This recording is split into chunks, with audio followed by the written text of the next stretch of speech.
Aset utama dari consulting firm adalah the people, the consultants gitu. Mereka they don't have any building, they don't have any sites, they don't have any land. Jadi aset utama mereka adalah the people. Jadi just energy transition ini tidak sembarangan untuk coal gitu.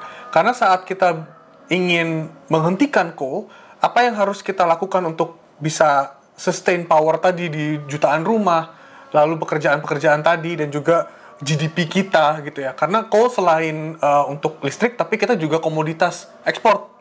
Gitu kan. Yang orang banyak tidak tahu, nuklir teknologi itu sudah sangat jauh berkembang. Kalau bisa dibandingkan, itu seperti membandingkan perkembangan dari HP Nokia sampai smartphone sekarang. Wow. Yes, kita sudah masuk ke generation yang paling advance sekarang gitu. Smart grid ini sebetulnya menggunakan communication dan komputasi gitu ya, dengan advanced sensor dan lain-lain tadi Bang Mora bilang, untuk mempertemukan demand dan supply, as simple as that. Gitu. Tapi hal ini tidak menjadi mudah kalau, terutama untuk Indonesia, gridnya terpecah-pecah di berbagai macam pulau. Gitu.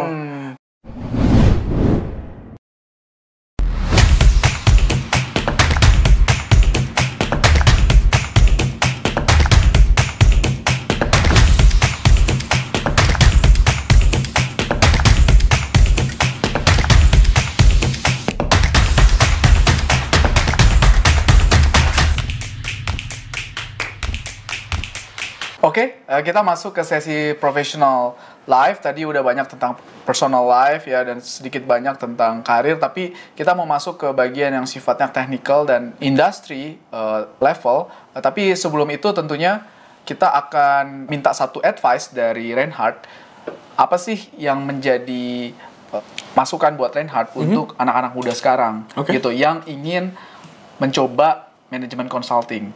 Ya, kira-kira ada tips atau trik atau strategi lah yang bisa membuat mereka lebih dekat ke mimpinya ini.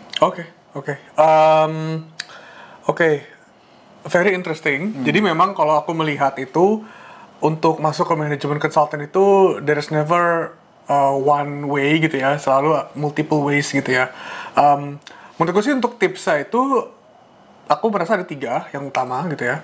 Yang pertama itu numbers game gitu ya. Jadi kita harus tahu dulu numbers game kita gitu ya. Numbers itu maksudnya apa? Numbers ini sebetulnya apa sih matrix-matrix yang kira-kira dibutuhkan untuk kita bisa masuk gitu. Nah, matrix-matrix ini sebetulnya ada semua nih di dalam website-websitenya consulting firm gitu. Jadi sebetulnya mungkin untuk anak-anak muda yang baru lulus, fresh grad gitu, mungkin dia masih belum tahu matrix apa yang sebetulnya dilihat, apakah GPA atau apa. Saya belum punya pengalaman bekerja gitu. Nah, itu bisa lihat dari website consultingnya, karena memang berbeda-beda matriksnya gitu. Langsung ke website. Betul, dari consulting firm yang diinginkan gitu. Dan kalau aku lihat sih sebetulnya dari consulting firm yang sekarang aku berada sekarang itu kebanyakan itu memang melihat satu itu dari pengalaman bekerja jika punya gitu. Lalu kedua memang dari universitas ataupun dari GPA dan lain-lainnya, itu sebetulnya semua basic requirement yang memang harus kita jaga gitu.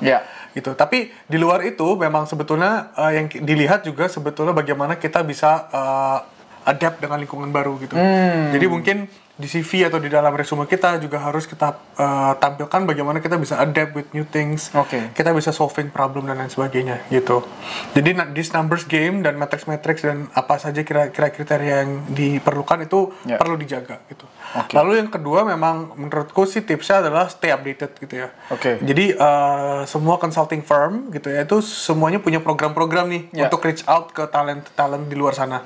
Karena memang aset utama dari consulting firm adalah the people, the consultants gitu. Mereka they don't have any building, they don't have any sites, they don't have any land. Jadi aset utama mereka adalah the people. Jadi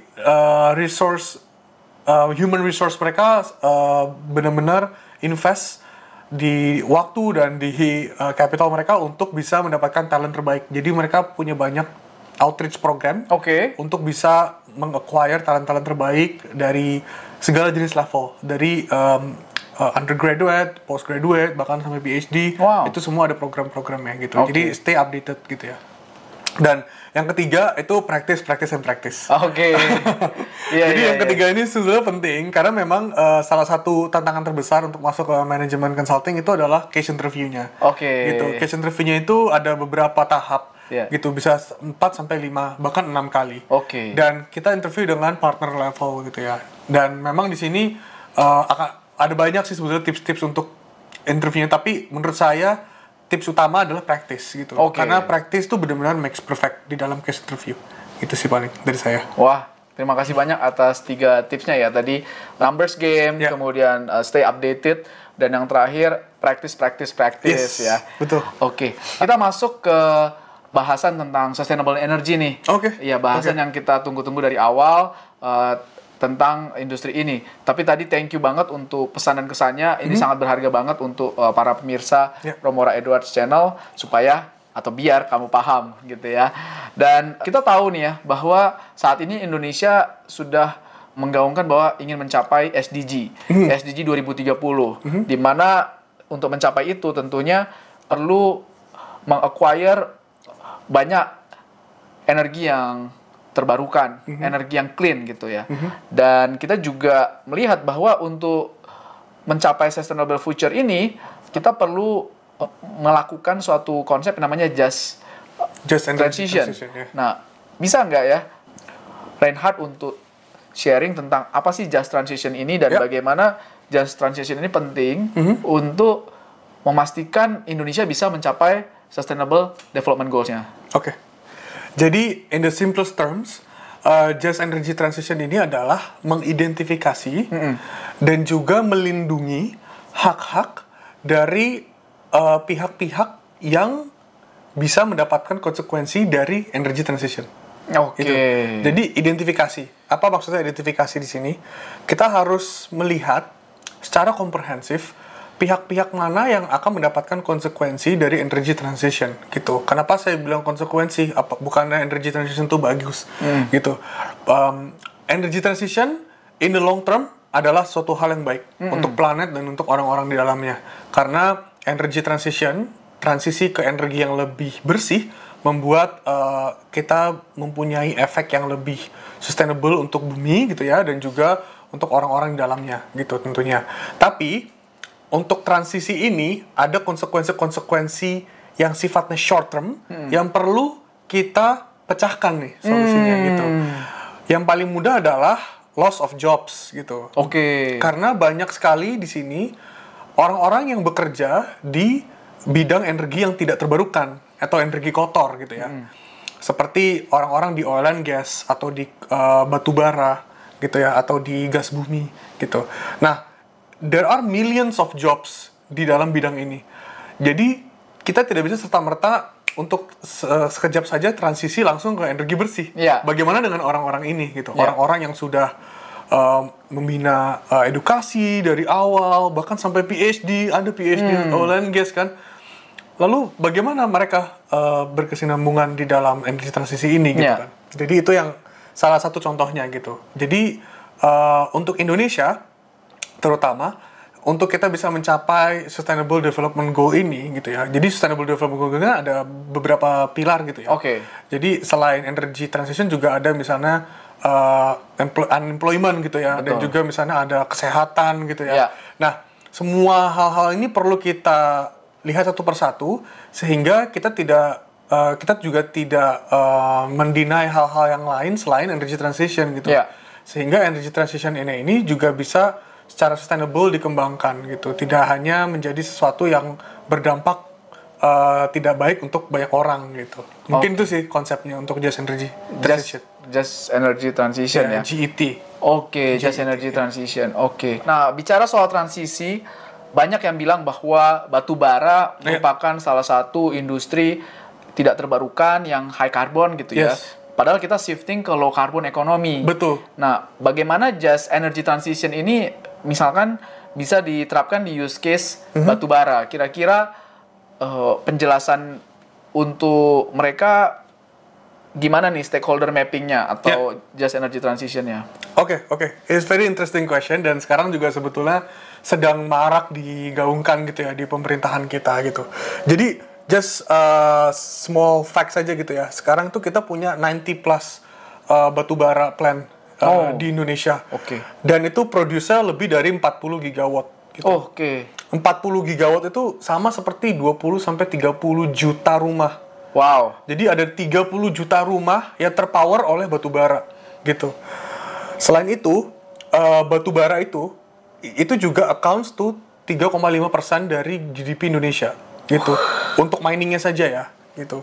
Dan tentunya di dalam coal ini ada jutaan pekerjaan gitu, mulai dari hulu ke hilir gitu. Jadi just energy transition ini tidak sembarangan untuk coal gitu.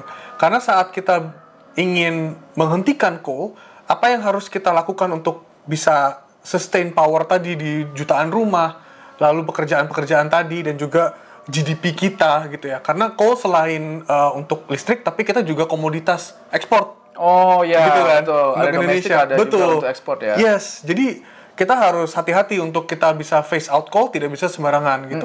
Jadi menurut saya ada 4 enablers gitu ya. Yang pertama financing. Yang kedua policy gitu ya, atau regulasi pemerintah. Yang ketiga teknologi. Lalu keempat tuh edukasi. 4 enabler ini untuk just energy transition. Yang pertama financing, tentunya we have to have financing power gitu ya. Bagaimana kita bisa ensure? Yang satu adalah saat pembangkit batu bara yang sedang komersial sekarang gitu ya, belum masuk ke masa akhir depresiasi.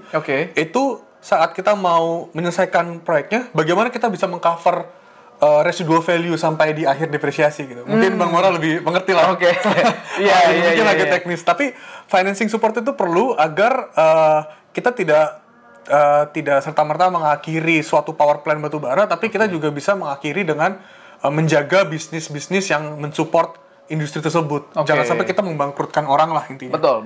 Seperti itu. Satu itu. Lalu financing yang kedua juga bagaimana kita bisa mensupport pembangkit-pembangkit di energi bersihnya gitu. Jadi saat energi coal-nya kita hentikan, kita naikkan yang energi bersihnya. Nah, menaikkan energi bersih ini tentunya perlu juga financing support untuk capitalnya, untuk teknologinya gitu ya. Biar ada alternatif ya. Biar ada alternatif, betul. Yang kedua policy. Menurut saya kalau policy ini memang dia cakupannya luas. Tapi menurut saya yang paling efektif dari policy ini memang bagaimana policy ini bisa melakukan tindakan agresif untuk kita bisa segera melakukan exit dari coal ini gitu. Karena bisa dibilang banyak stakeholder yang tadi Bang Wara bilang ya, banyak stakeholder yang terkait di dalam batubara, dan tanpa policy kita tidak bisa bilang ke semua stakeholder tersebut untuk mengakhiri pembangkit batubara mereka gitu kan. Tentunya akan banyak konflik kepentingan yang terjadi gitu. Jadi policy ini penting gitu. Policy ini juga bisa indirect gitu. Misalnya policy terkait pajak karbon. Dengan adanya policy pajak karbon itu juga bisa secara indirect membuat pengusaha-pengusaha batubara untuk beralih ke bidang lain yang lebih bersih. Karena di-incentivize ya untuk betul. Tetap stay di bisnis batubara, dan ada insentif untuk pindah gitu ya. Betul, exactly. Jadi dari dua sisi. Nah, yang ketiga teknologi tentunya. Di sini kita melihat kita tidak bisa juga langsung mengexitkan power plant coal tanpa teknologi yang bisa mensupport gitu. Salah satunya teknologi yang lagi berkembang sekarang itu untuk carbon capture gitu ya. Jadi teknologi yang bisa meng-capture karbon-karbon yang ada. Teknologi ini sebetulnya kita melihatnya sebagai alternative solution sampai pembangkit coal-nya ini bisa di-commission gitu. Jadi at least sampai dia di-commission, kita ensure agar carbon emission-nya bersih. Caranya adalah dengan menangkap karbon-karbon carbon capture tadi gitu. ya. Tapi itu sangat mahal. Gitu. Jadi balik lagi ke yang pertama financing-nya. Jadi memang ini back and forth sih. Di Indonesia gitu. udah ada carbon capture? Carbon capture sudah banyak pilot di Indonesia, tapi memang skill-nya masih belum banyak berkembang. Seperti itu. Lalu yang keempat tadi edukasi. Nah, di sini kita melihat untuk just energy transition, kita harus mulai mempionirkan edukasi dari dini. Gitu. Edukasi untuk energi bersih ini juga harus sama akselerasinya dengan yang energi-energi lain, harus sama trennya, sehingga banyak orang juga yang sudah masuk di energi-energi yang terbarukan. Sehingga knowledge dan teknologi advancement-nya juga sama akselerasinya. Oke. Gitu. Itu yang membuat just energy transition-nya bisa tercapai dengan baik. Mungkin itu sih. Menarik. Ya. Ya, jadi ada 4 tadi ya. Yang pertama financing, yang kedua policy, kemudian yang ketiga tech, dan yang terakhir yang nggak kalah pentingnya adalah edukasi ya. Untuk memastikan bahwa kita bisa mencapai SDG dengan just energy transition, terutama di sektor coal ya. Yes, betul. Oke, yang menarik lagi kalau bicara renewable energy adalah yang sekarang ini sedang marak adalah electric vehicle. Mobil listrik ya. Ya, mobil listrik. Mobil motor listrik ya. Betul, ini jadi global trend gitu ya. Tapi di Indonesia sendiri menurut saya traction-nya kurang begitu cepat ya. Kurang cepat ya. Dimana di 2022 itu baru 20.000 electric vehicle yang kejual. Betul. Padahal kan electric vehicle ini merupakan salah satu kunci ya new teknologi yang promising, mengingat transportasi ini merupakan salah satu faktor yang membuat emisi gas paling tinggi gitu Betul. Jadi kira-kira kalau menurut pandangan dan riset dari Reinhardt, kira-kira gimana sih kondisi industri penjualan electric vehicle di Indonesia saat ini, dan kira-kira kalau pemerintah bisa campur tangan di sini, opsi-opsi apa saja yang dimiliki pemerintah untuk incentivize adopsi electric vehicle ini? Oke. Jadi untuk mobil listrik dan motor listrik ini sebetulnya ini juga menarik banget ya, karena kita melihat secara global memang arahnya untuk dunia otomotif bergerak ke arah sana gitu ya. Kita melihat gampangnya sih dari global trend, kita lihat dari major brand gitu ya, major brand untuk motor dan mobil itu sudah banyak yang membuat produk-produk di elektrik gitu. Nah tapi kalau kita ngeliat di Indonesia itu memang masih sangat di tahap awal, bisa dibilang very initial stage, nascent stage. Kemarin itu kita lihat ada 7.000 mobil listrik dari sekitar 22 juta total mobil di Indonesia. Jadi 7.000 dari 22 juta itu 0.03%, sangat rendah gitu. Sama halnya dengan motor listrik. Kita tuh ada 25.000 on the road sekarang dari sekitar 120 juta. Gitu. Jadi porsinya masih sangat kecil gitu adopsinya. Dan memang adopsinya ini masih sangat tersentralize di kota-kota besar saja. Seperti Jakarta, Surabaya, Medan, Jogja, Bali gitu ya. Jadi memang harapannya memang kita bisa mengencangkan lagi nih sales-salesnya gitu ya, dan juga untuk mengconvince dari consumer agar bisa membeli gitu. Nah, saya rasa sebetulnya ada 3 sih challenge utama gitu, yang buat publik atau membuat consumer atau demand gitu ya, sebagai demand tuh kurang percaya untuk membeli mobil dan motor listrik gitu. Betul. Yang pertama tuh terkait price gitu ya, harga masih sangat mahal. Gitu. Jadi masih untuk mobil tuh masih 25 to 30% higher dari mobil-mobil di levelnya. Untuk motor listrik itu juga sekitar, bahkan kalau motor listrik sekitar 30%. Lebih mahal lagi ya? Lebih mahal daripada motor ICE combustion engine yang di kelasnya. Jadi untuk masyarakat Indonesia, apalagi yang di kalangan ekonomi middle to low income, itu sulit untuk bisa convert ke vehicle yang listrik. Betul. Yang kedua adalah infrastruktur yang masih lemah. Jadi di sini orang sulit untuk bisa membeli mobil atau motor listrik karena masih bingung mau isi listriknya di mana, pompa listriknya di mana gitu. Jadi memang di sini pemerintah sedang menggalakkan banyak regulasi untuk mengakselerasi pembuatan SPKLU dan SPBKLU. Jadi SPKLU itu stasiun pengisian kendaraan listrik umum. Dan SPKBLU itu untuk swappingnya. Jadi baterai swapping gitu. Jadi ada metode charging dan ada metode baterai swapping. Gitu. Jadi itu sedang dikencangkan, tapi memang angkanya masih sangat rendah sekarang. Gitu sih. Jadi itu yang kedua. Lalu yang ketiga tuh terkait awareness. Jadi kebanyakan juga di sini kita lihat dari survei, banyak consumer itu yang belum mengerti mengenai mobil atau motor listrik gitu. Jadi mereka masih bingung apakah kalau beli mobil listrik itu tagihan PLN saya langsung berjuta gitu kan. Saya berapa kalau isi listrik itu berapa sih tarifnya gitu. Lalu servisnya gimana gitu. Kalau banjir mati nggak baterainya gitu kan. Kalau misalnya saya mau mudik dengan mobil listrik, kalau mati di jalan gimana gitu. Jadi awareness ini masih sangat bisa dibilang masih sangat tahap awal gitu. Jadi orang masih belum mengerti bagaimana mobil listrik atau motor listrik itu sudah sebetulnya teknologi berkembang sekali sekarang gitu. Gitu sih. Jadi memang 3 hal ini yang menjadi challenge utama, dan harapannya memang pemerintah itu sedang menggalakkan agar ketiga challenge ini bisa kita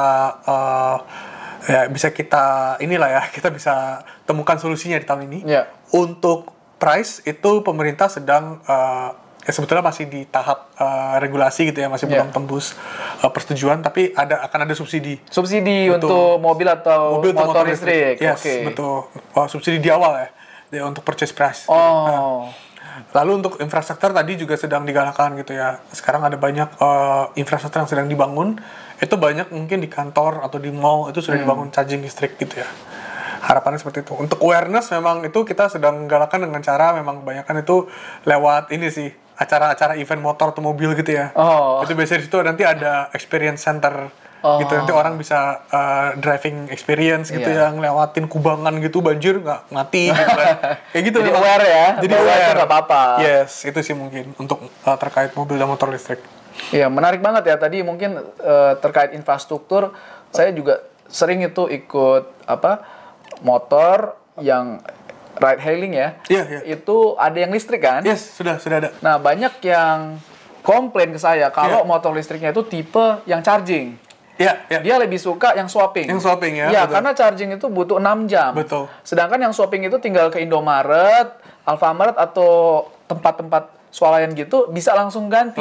Dan dia bisa langsung cari penumpang lagi gitu. Jadi menurut saya sih masa depannya ini kalau untuk infrastruktur yang charging mungkin agak sulit ya. Tapi kalau yang swapping menurut saya lebih masuk akal. Dan itu perlu dikembangkan dulu sampai skala tertentu, baru mungkin chargingnya perlahan-lahan bisa ngikutin gitu. Yes, setuju banget. Betul. Terutama untuk adopsi di kalangan yang low level gitu, yang nggak punya waktu untuk charging lama-lama. Betul. Iya kan? Yes. Oke. Kita hampir ke tahap akhir pembahasan kita. Ini tahap selanjutnya mungkin, atau topik selanjutnya nih yang cukup menarik juga soal renewable energy adalah nuclear plant. Nuclear. Jadi nuklir. Saya big fan of nuclear. Menarik.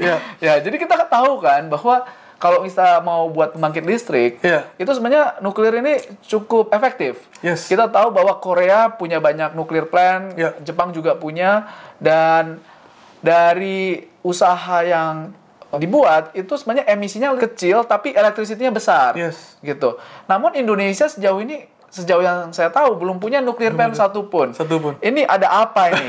Dan mungkin bisa nggak cerita ya soal apa sih yang membuat pemerintah Indonesia itu hesitant? Drawback-nya apa gitu. Tapi juga mungkin benefit-nya apakah lebih tinggi dari drawback-nya kalau dihitung-hitung. Mungkin salah satu drawback-nya adalah safety gitu ya, atau security. Bisa nggak cerita ya seberapa safe sih nuclear plant ini? Jadi kalau dari drawback sebetulnya memang yang pertama itu yang terkait safety, itu bisa saya bilang itu sekarang misconception juga. Gitu. It's a myth gitu. Jadi mungkin orang masih sering melihat kasus-kasus seperti di Chernobyl atau di Fukushima gitu, di mana ada nuclear meltdown gitu ya. Dan memang itu traumatic sekali. Itu memang event-event yang sangat tidak diinginkan. Tapi memang sebenarnya yang orang banyak tidak tahu, nuklir teknologi itu sudah sangat jauh berkembang. Kalau bisa dibandingkan, itu seperti membandingkan perkembangan dari HP Nokia sampai smartphone sekarang. Wow. Yes. Kita sudah masuk ke generation yang paling advance sekarang gitu. Banyak orang bilangnya fourth generation atau fifth, tapi intinya itu adalah generation yang paling advance sekarang. Seperti Smartech dengan Nokia gitu. Beda banget. Jadi sebetulnya safety wise itu sudah foolproof gitu. Jadi sudah tidak bisa ada lagi celah untuk adanya meltdown gitu. Kecuali memang ada serangan gitu ya, serangan dari atau serangan peperangan gitu ya. Itu mungkin saja kalau gempa bumi itu. Kalau untuk gempa bumi juga sebetulnya itu juga sudah di-alleviate gitu. Gitu ya? Yes.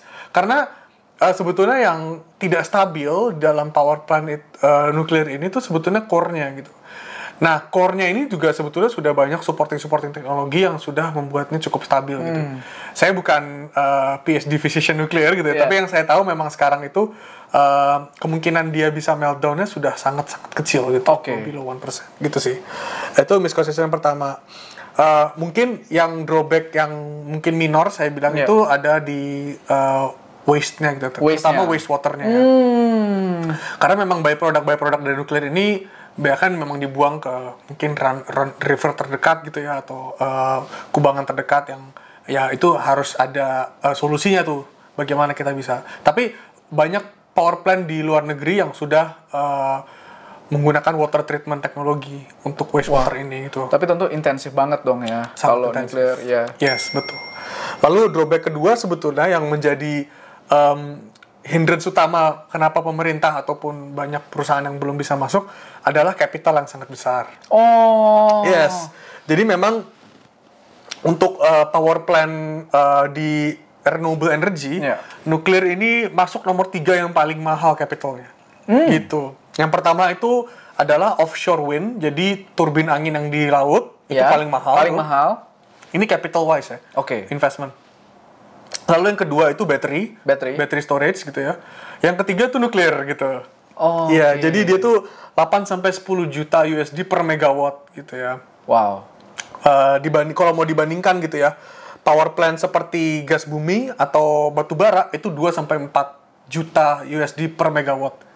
Sedangkan gitu. Tadi 8 sampai 10. Wow. Jadi kita bisa bangun 2,5 sampai 4 batu bara power plant untuk satu nuklir power plant gitu. Iya. Dari nuklir plant kita beralih ke dekarbonisasi.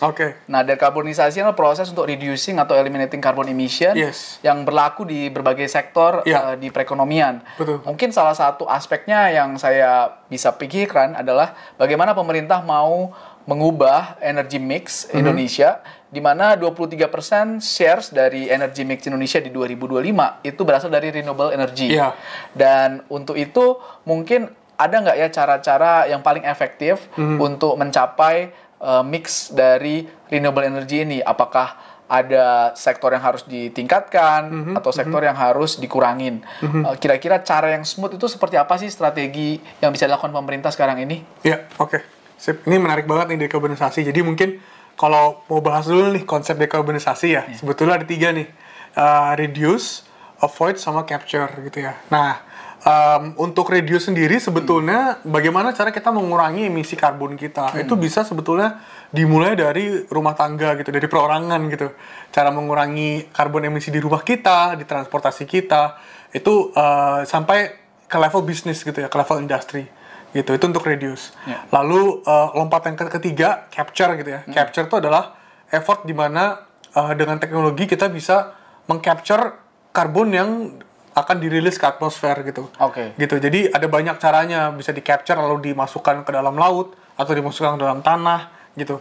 Atau cukup dengan membangun untuk menangkap itu dengan pohon-pohon. Tambang pohon ya. Benar, tambang pohon. Karena pohon itu sebetulnya kita bisa bilang ini nature based solution. Itu cukup efektif untuk menangkap karbon-karbon yang kita rilis gitu. Nah, yang kedua yang tadi avoidance gitu ya, avoid karbon. Nah, ini tadi yang tadi Bang Mora mention, caranya adalah kita bisa akselerasi dan juga untuk mengeliminasi karbon energi gitu ya. Jadi kita adopsi banyak energi EBT, gitu ya. Energi baru dan terbarukan gitu. Nah, untuk kita bisa mencapai ke 23% itu tentunya tidak bisa langsung semuanya sekejap gitu ya. Pertama kita harus bagi dulu nih untuk short, medium, sampai long termnya seperti apa gitu. Nah, kita sih melihat di sini memang untuk yang short term itu banyak teknologi-teknologi yang sudah banyak kita gunakan ya untuk EBT. Salah satunya misalnya kayak pembangkit listrik tenaga air atau pembangkit listrik tenaga geothermal. Dan juga yang sekarang sedang marak di komersial dan bisnis adalah solar gitu ya.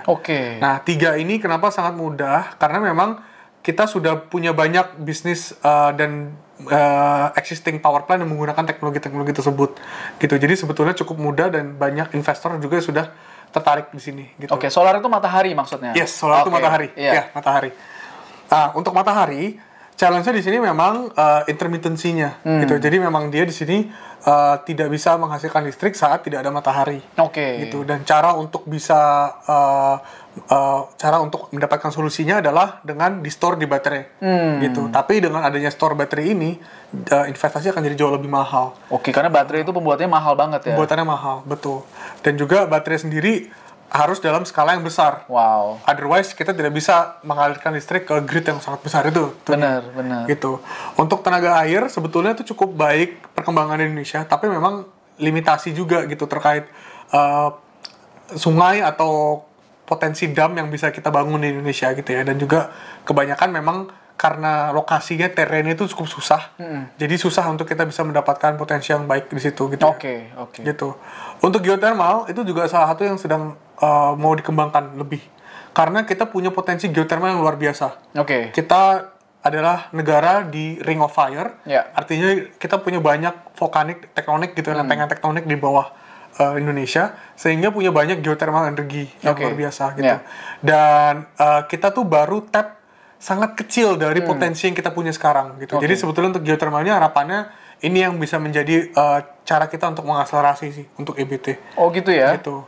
Lalu untuk medium dan longnya mungkin yang tadi yang kita sebut beberapa itu adalah nuklir gitu ya. Atau mungkin yang agak kompleks sedikit itu terkait angin, karena kalau angin itu kita potensinya lumayan tidak banyak. Gitu. Jadi hanya beberapa saja yang punya potensi angin yang cukup kencang gitu ya. Ada gitu ya.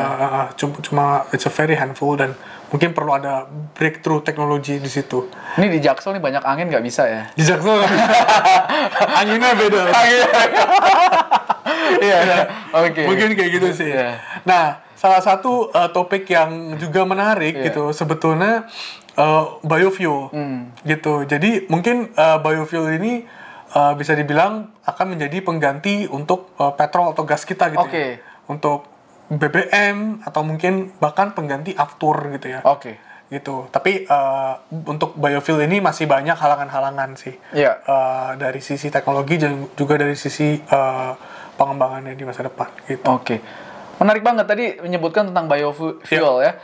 Biofuel itu kan energi yang berasal dari tanaman atau produk-produk alam, bisa bilang gitu kan biomass, ya? Betul. Nah, sebenarnya kan kalau Indonesia apa aja yang ditanam tumbuh gitu ya. Kalau kita fokus ke satu tanaman, kayaknya kita bisa deh untuk produksi dalam jumlah besar gitu. Tapi sebenarnya kan nggak semudah itu ya, harus ada mesin yang bisa memakai biofuel juga dan seterusnya. Kira-kira tantangannya apa aja sih kalau untuk biofuel ini? Biofuel juga sangat menarik. Jadi untuk bisa dibilang untuk mengulang kembali kata-kata Pak Jokowi gitu ya kemarin tuh, biofuel ini adalah suatu kewajiban, keharusan. Jadi memang beliau sangat percaya akan potensi biofuel di Indonesia, dan beliau memang sudah menggalakkan banyak regulasi di biofuel ini gitu. Salah satunya memang pionir kita yang kemarin itu adalah B30 gitu ya. Di sini mungkin konsep B30 untuk para pemirsa juga gitu ya. B30 itu artinya itu adalah mix antara minyak dari biomass dan juga dari diesel digabung. Nah, dengan adanya B30 atau B20 itu artinya berapa persen kandungan biofuelnya. Nah, kemarin tuh kita bisa sampai ke B30. Artinya ada 30% minyak dari palm oil gitu ya, dibanding dengan dieselnya gitu. Kita mix. Dan itu sudah berhasil kita pionirkan, dan kita ingin ke depannya kita terus ramp up gitu ya, sampai nanti akhirnya jadi B100. Dimana 100% palm oil gitu. Tapi tantangannya tadi yang Bang Wara tanya, yang pertama itu memang tidak semua mesin bisa running dengan baik gitu ya. Running it's okay, tapi running dengan baik itu kuncinya gitu. Karena seperti motor, pompa dan lain sebagainya itu kan kita harapkan efisiensinya 100%, mendekati 100% gitu. Tentunya pasti ada faktornya. Tapi dengan ada biofuel ini belum bisa mampu menyaingi diesel gitu. Belum mampu menyaingi diesel. Itu yang pertama. Nah, yang kedua juga keterkaitannya dengan di hilir itu, di hulu gitu ya. Itu dalam kita bisa memproduksi palm oil tersebut. Berarti kan kita harus menanam banyak kelapa sawit gitu ya. Tapi yang jadi masalah di sini di Indonesia, potensi tanah itu lebih banyak digunakan untuk menanamkan tanaman-tanaman yang berhubungan dengan makanan. Seperti sawah, jagung dan lain sebagainya gitu. Bahkan cabai gitu ya. Itu lebih bisa dibilang lebih banyak demand-nya gitu. Jadi it's hard untuk kita bisa mengalokasikan tanah kosong untuk minyak kelapa sawit saja gitu kan. Karena memang di sini untuk kelapa sawit itu masih sering demand-nya itu lebih dikonsumsi gitu ya untuk minyak goreng ya. Betul. Gitu, bukan untuk pengganti BBM. BBM, gitu. betul. Dan juga yang saya tahu, saya juga bukan ahli agrikultur ya, tapi yang saya tahu memang tanah yang bekas ditanami oleh kelapa sawit itu bisa mati. Tanahnya tuh karena kelapa sawit ini itu punya kapabilitas untuk menyerap segala macam nutrisi yang ada di dalam tanah gitu.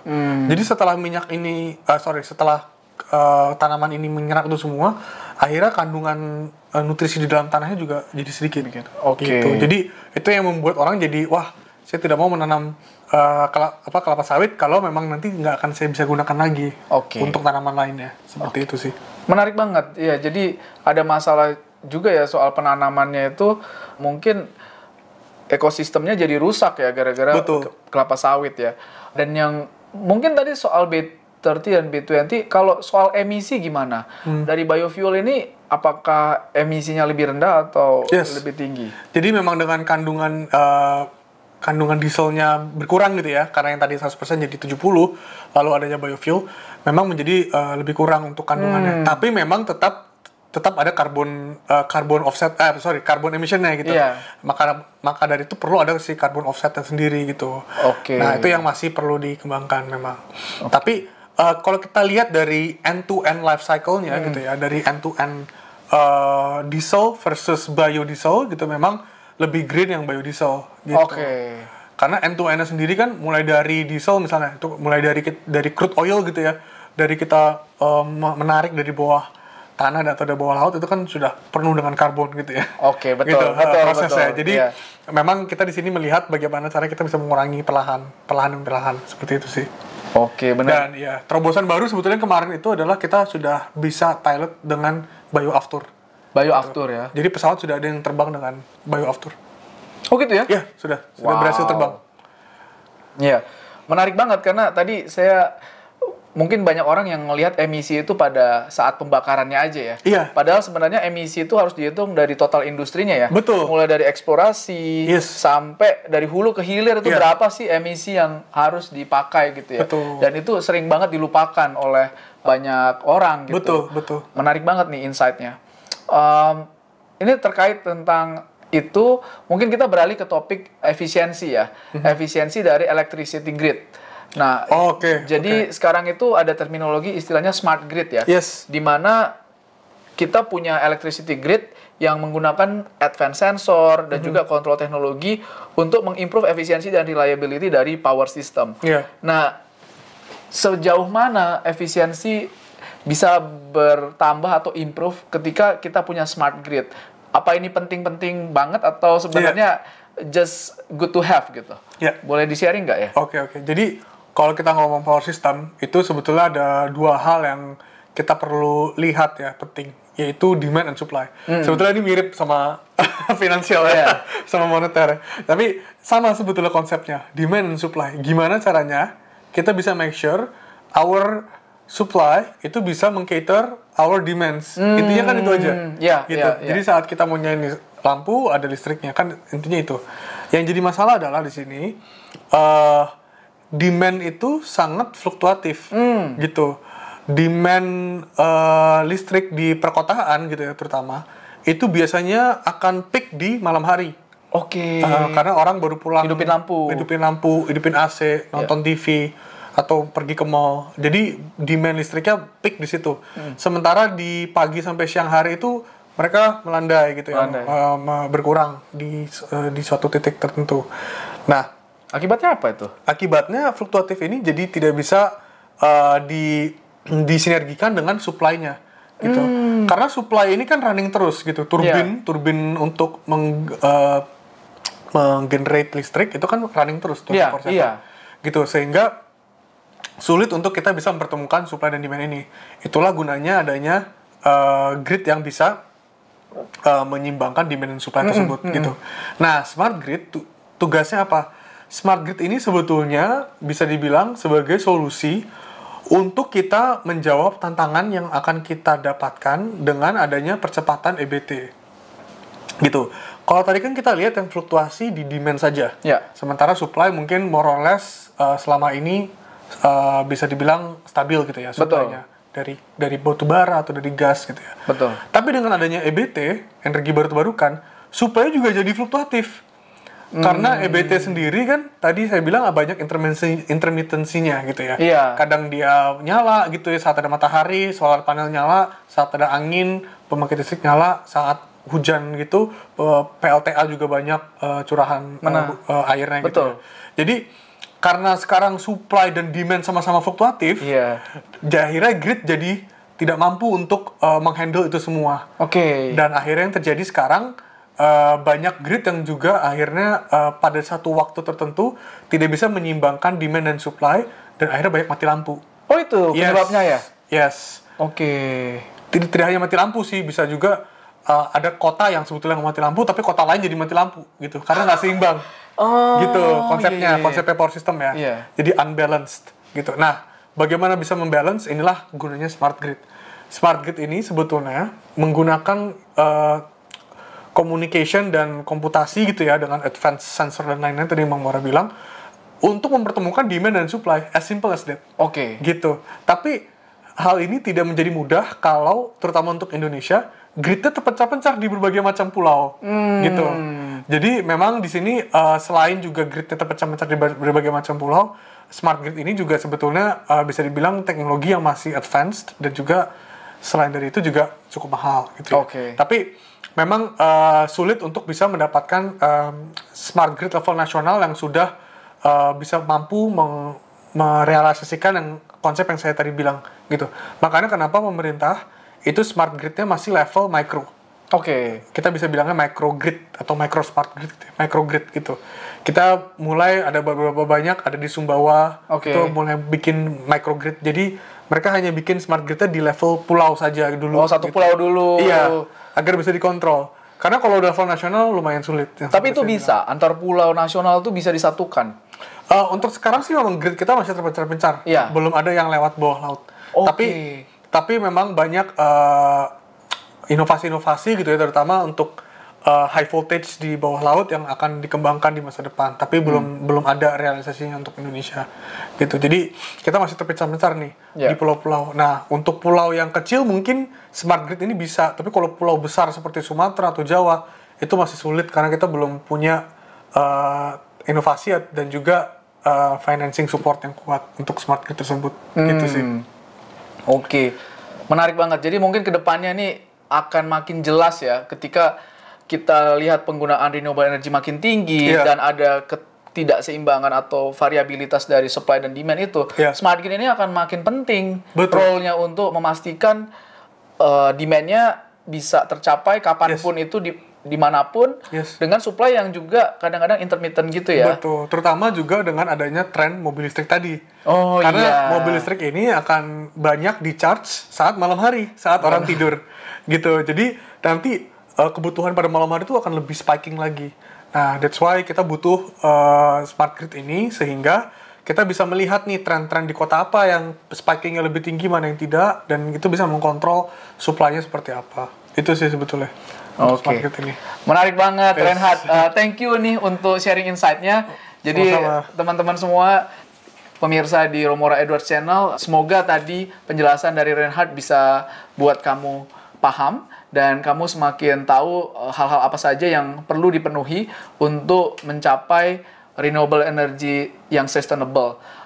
Untuk penutup di acara ini, Reinhard, boleh nggak kamu sharing final thought atau takeaway yang kamu ingin share kepada pemirsa, anak-anak muda dan juga para ahli tentang renewable energy. Dan mungkin setelah itu kamu bisa nggak share tentang kalau orang pengen tahu tentang diri kamu lebih jauh gitu, ada nggak Instagram atau LinkedIn gitu ya? Jadi mungkin beberapa takeaways terkait renewable energy gitu ya. Mungkin satu yang saya bisa bilang untuk the younger generation, the time is now.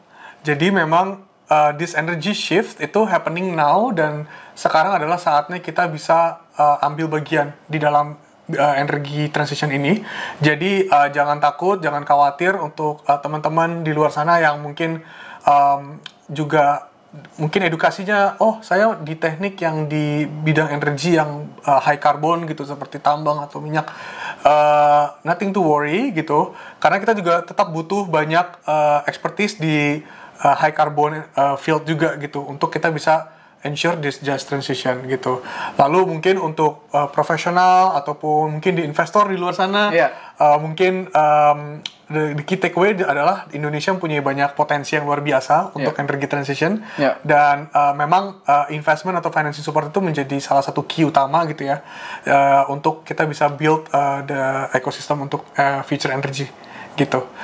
Jadi untuk one or two key takeaways saya mungkin 2 cents dari saya itu aja.